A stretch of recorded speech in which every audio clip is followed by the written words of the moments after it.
తెలంగాణ ఆరోగ్య శాఖ మంత్రి దామోదర రాజనరసింహతో జూనియర్ డాక్టర్ల చర్చలు సఫలమయ్యాయి. దీంతో సమ్మె ఆలోచన విరమించుకున్నట్లు తెలిపారు జూనియర్ డాక్టర్లు. స్టైఫండ్ కోసం గ్రీన్ ఛానల్ ఏర్పాటు చేస్తామని మంత్రి చెప్పడంతో సమ్మె విరమించుకున్నామన్నారు. ప్రతి నెల 15లోగా స్టైఫండ్ వచ్చేలా చూస్తామని మంత్రి హామీ ఇచ్చారన్నారు. కొత్త హాస్టల్స్ నిర్మాణంపై కూడా పాజిటివ్గా స్పందించడం సంతోషంగా ఉందన్నారు జూనియర్ డాక్టర్లు.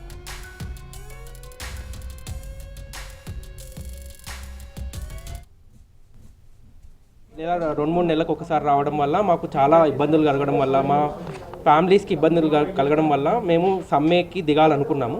కానీ మాకు హెల్త్ మినిస్టర్ సార్ మాట్లాడతారు అనేసరికి మేము ఇక్కడ రావడం జరిగింది. సార్ మా బాధలన్నీ విన్నారు. స్టైఫండ్కి ఒక గ్రీన్ ఛానల్ క్రియేట్ చేస్తా అన్నారు. ప్రతి నెల 15వ తారీఖు వరకు ఒక స్టైఫండ్ వస్తుందని ఒక హామీ ఇచ్చారు. అలాగే ఇంకా వేరే ఇష్యూస్ గురించి కూడా మాట్లాడారు. ఈ హాస్టల్స్ కావాలో కౌంటర్ రాసుకొని సార్ దాన్ని తొందరనే ఒక డిసిషన్ గవర్నమెంట్ నుంచి డిసిషన్ తీసుకొని కన్స్ట్రక్షన్ స్టార్ట్ చేయడం అని ఒక పాజిటివ్ రెస్పాన్స్ అయితే ఇచ్చారు. ఈ నెల స్టైఫండ్ లేట్గా రావడము లేదా 2-3 నెలలకు ఒకసారి రావడం వల్ల మాకు చాలా ఇబ్బందులు కలగడం వల్ల మా ఫ్యామిలీస్కి ఇబ్బందులు కలగడం వల్ల మేము సమ్మెకి దిగాలనుకున్నాము. కానీ మాకు